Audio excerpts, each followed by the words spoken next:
Okay.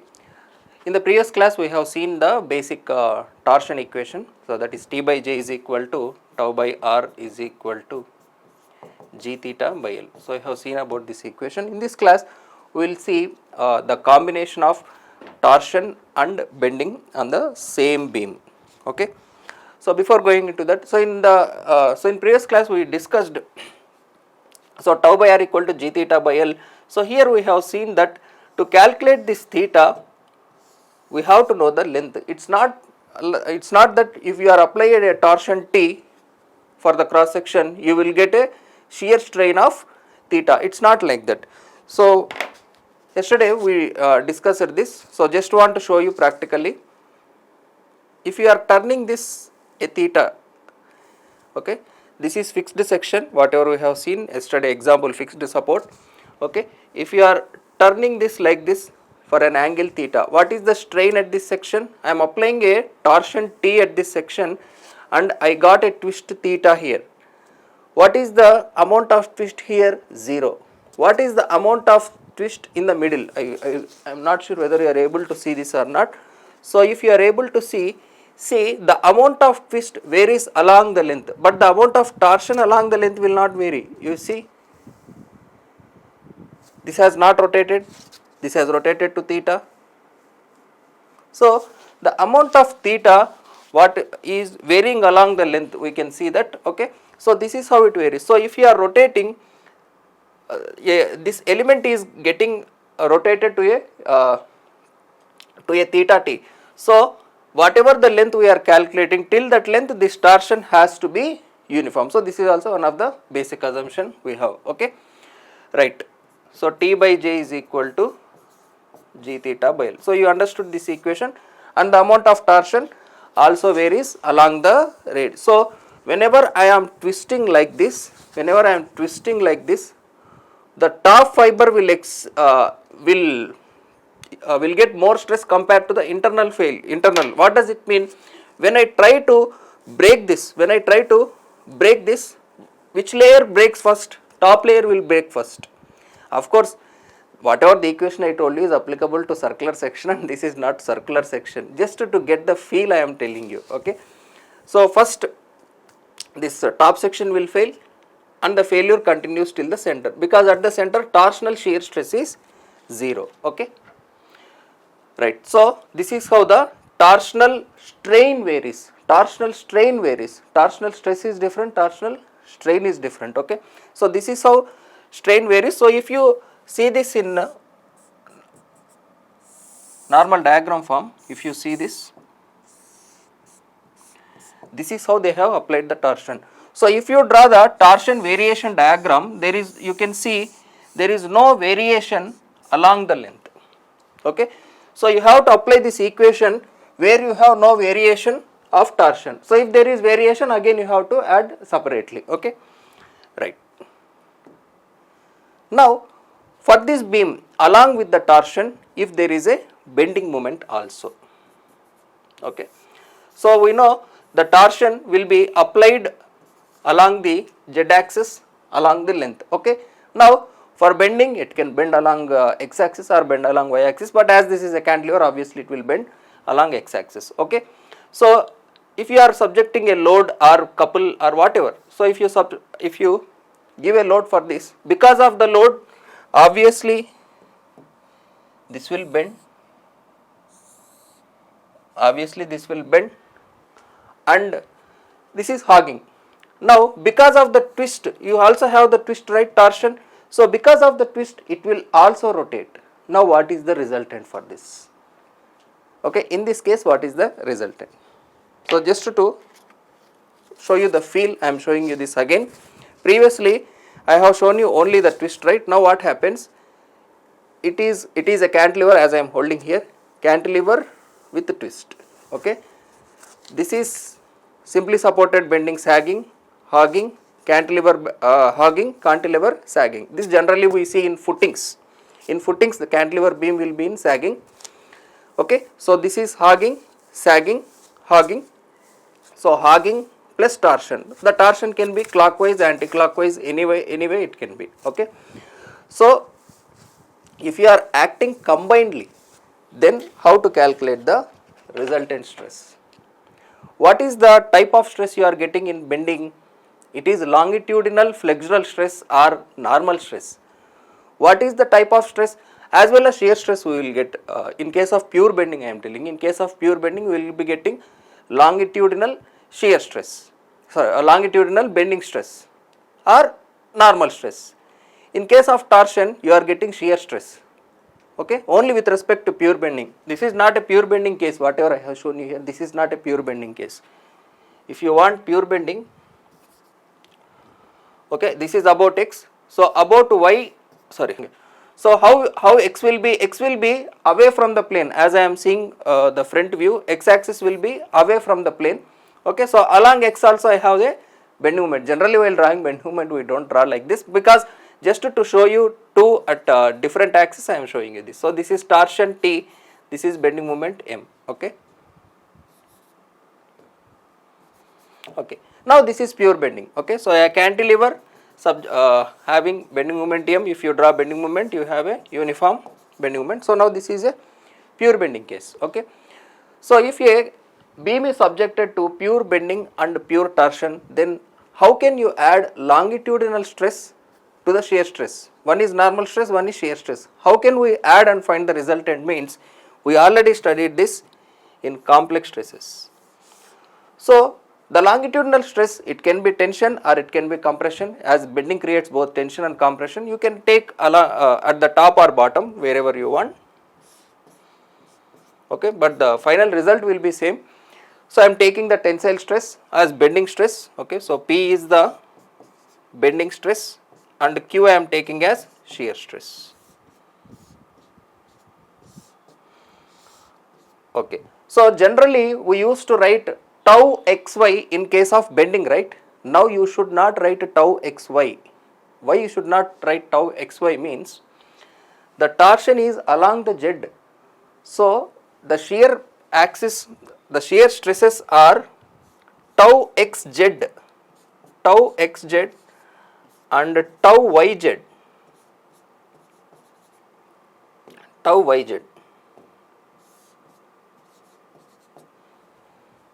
okay. So tau xy is 0. In case of torsion, tau xy is 0, okay. So in case of torsion, tau xy is 0. There is a GATE, in GATE 2019 we got a question. They have given a big numerical related to torsion and they asked what is the value of tau xy. The answer is 0. You need not calculate anything. Because of torsion you don't get shear stress along xy plane. You get the torsion along xz plane, not xy plane, okay. Because torsion is along z axis, okay. So if you are applying bending about x, then you get bending about shear, so bending about x and shear due to bending, then you will be getting tau xy, tau xz, okay. So similarly this one, okay. So tau xy will be equal to 0 for this case, okay. Okay. Now how we will add this? Okay, so you got a P and you got a Q, okay, complementary.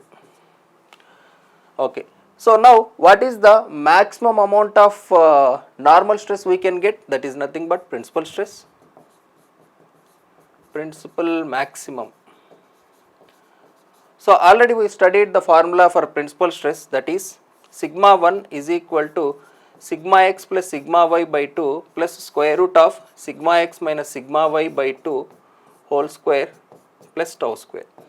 So this will be, so there is no tau y is 0, only tau x is there. Tau x is p by 2 plus square root of p by 2 whole square plus tau square, okay. And what is the amount of bending moment we have? M divided by Z, and Q is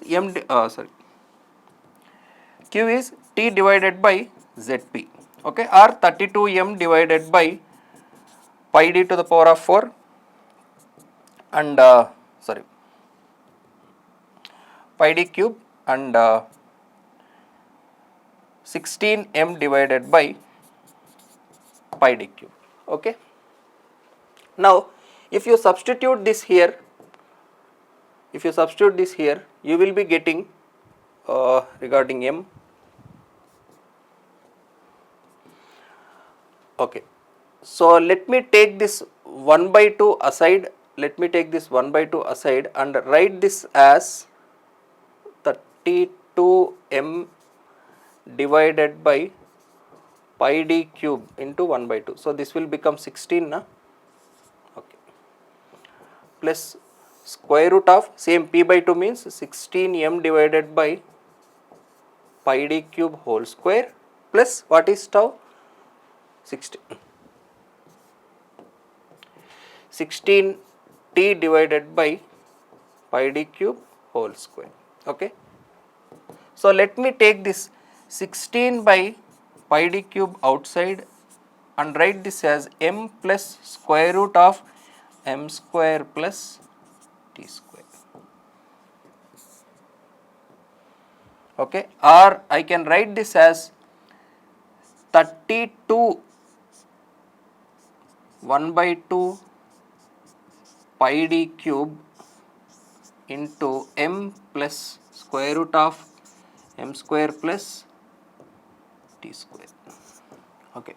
Now this will look like m square plus square root of m square plus t square whole by 2 divided by pi d cube divided by 32. What is pi d cube divided by 32? Nothing but z. M square plus square root of m square plus t square by 2 divided by z. Okay. So the amount of normal stress or principal stress,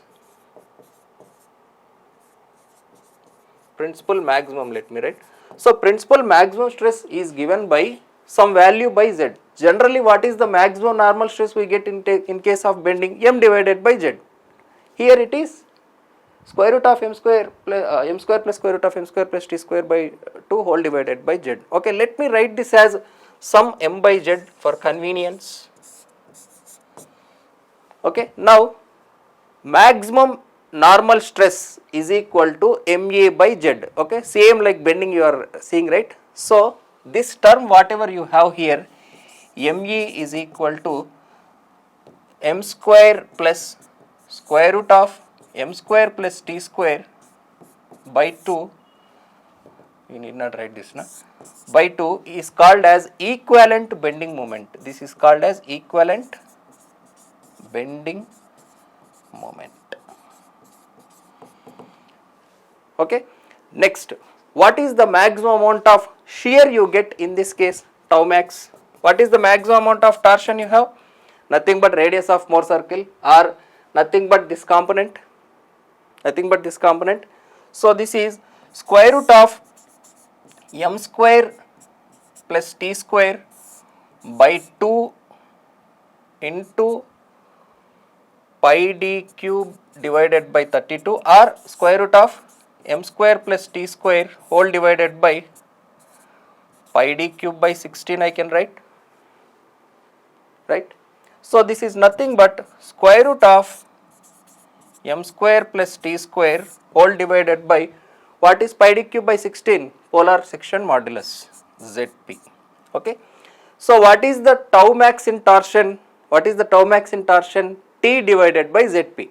So this also I will write in terms of some Te divided by Zp.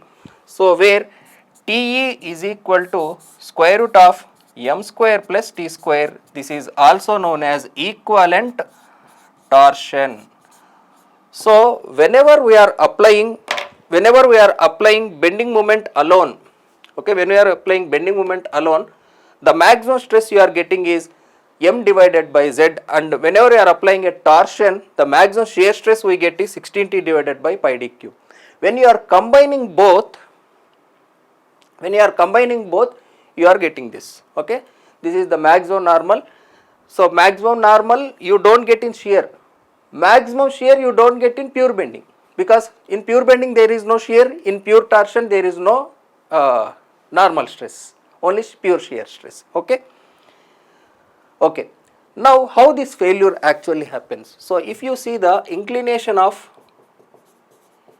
inclination of principal plane or shear plane, you can calculate anything. So what is the formula for inclination of shear plane? 2q divided by sigma 1 minus sigma 2, we have the formula. Okay. So here we do not have sigma 1, so you can write 2q divided by p directly. Okay. Or we can simply write this as t divided by m. Why it is t divided by m? Because q is nothing but t by z. So 2 into t by z, z. For p it is m divided by z. Also we know zp is 2 times of z. Okay. So this will become t by m directly. Okay. So this is the inclination of principal plane. Okay. So depending on the magnitude of torsion and moment, the inclination of principal plane varies. Okay. Once we know the inclination of principal plane, from that at 45 degrees you have maximum shear plane. Okay. So maximum shear plane will be at 45 degrees or 135 degrees from principal plane.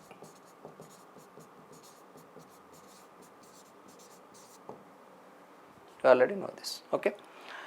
45 degrees or 135 degrees from the principal planes. Or we can also calculate tan 2 beta is equal to sigma 1 minus sigma 2 by q, so which will be m divided by t. In this also if you calculate beta, you will be getting the same value finally. Okay. So why I am telling you all this?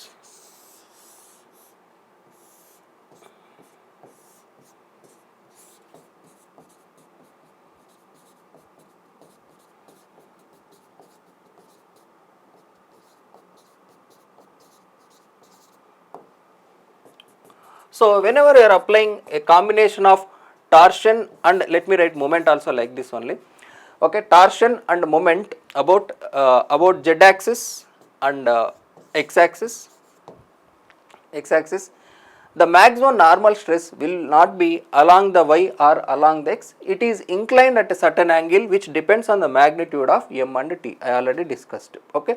So if m and t are equal, then tan 2 theta is equal to 1, which is 45 degrees. So theta will be 22.5, something like that. So like this, depending on the magnitude of m and t, we will be knowing the inclination of principal plane. From the inclination of principal plane, we will be at 45 degrees, there will be maximum shear plane as well. Why this is important means, during the loading, first we have to, when we see a failure of a beam because of loading, by observing the cracking pattern, based on the loading condition, first we have to see at this inclination which type of stress you are actually getting. Is it maximum normal stress or maximum shear stress? So the amount of normal stress that is coming on this beam should be greater than the strength, normal strength or bending stress of this beam, or the amount of maximum shear stress that is subjected to is greater than the shear strength of the material, whatever the material we are using. Okay. So if you are applying a load, the crack pattern will come in such a way that I will tell you the same thing again in failure theories chapter as well. Okay, just for your understanding I am telling you now. So whenever you are applying a load on a beam, the beam will fail in such a way that the amount of stress induced, whatever may be the type of stress, normal stress or shear stress, the amount of stress induced will be greater than the strength of the material, only then the material will fail. This is the basic funda we studied from the starting. Okay. If the normal stress induced in any direction, it can be in any, because this is the maximum normal stress we are applying in any direction, the amount of maximum normal stress is greater than the normal strength or bending strength or axial strength, whatever the stress you have applied, then it will fail in that. If the amount of shear stress induced is greater than the shear strength of the material, it will fail in shear as well. Okay. So this is how we design the beams subjected to torsion and bending. Okay. Next, coming to the moving bodies like shafts. shafts. Okay, whenever we are rotating any body, the power we induce in rotating is given by the amount of torque we applied into angular velocity. This is the basic equation from physics unit. Okay, the angular velocity is given by 2 pi n by 60. How we got this? Number of rotations n by 60 to indicate, to convert into second. Generally n is number of rotations per minute. Rotations per minute.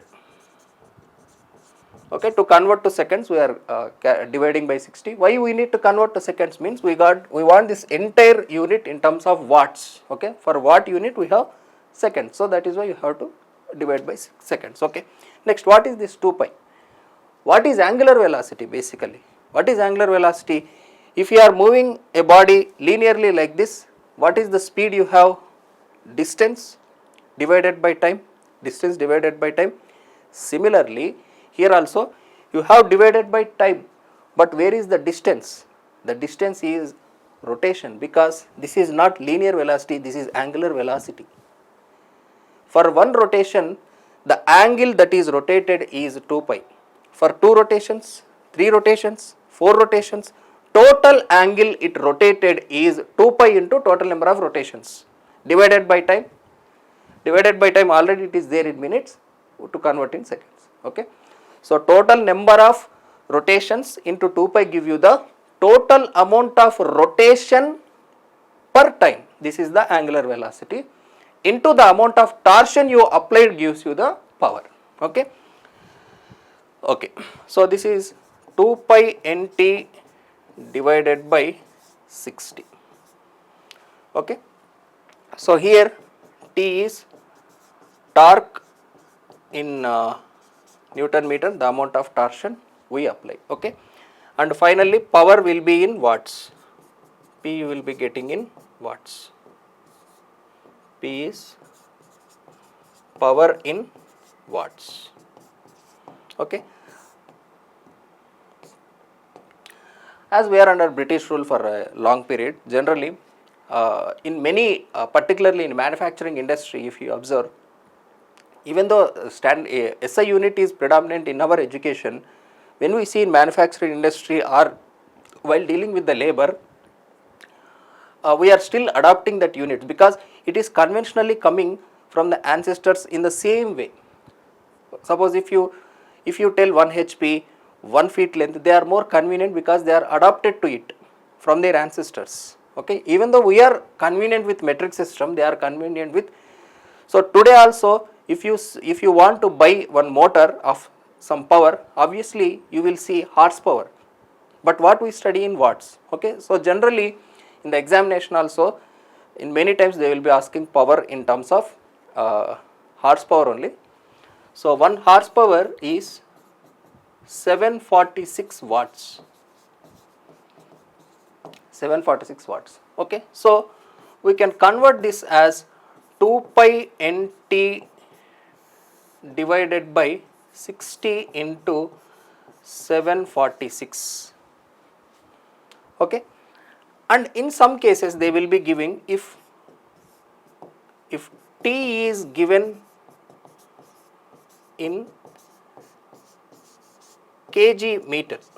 Okay, so sometimes they will be giving the torsion also, instead of Newton meter they will be giving in kgs. So then we have to convert 1 kg force is equal to 10 Newton force.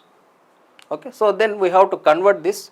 So P will be 2 pi nt into 60 divided by 2 pi nt into 10 divided by 60 into 746.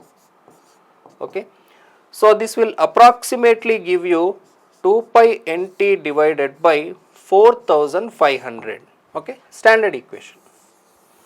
Okay, so when you have to use this equation means, if P is in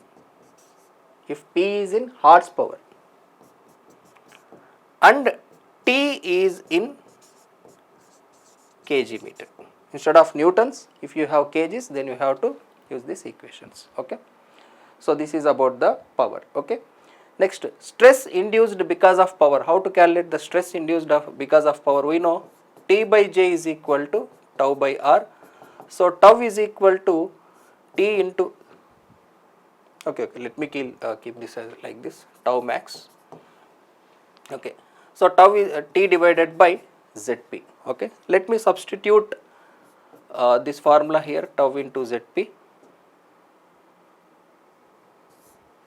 So I can also write this equation as 2 pi n into tau Zp divided by 4500. Okay. So this is one of the most repeated model we can say.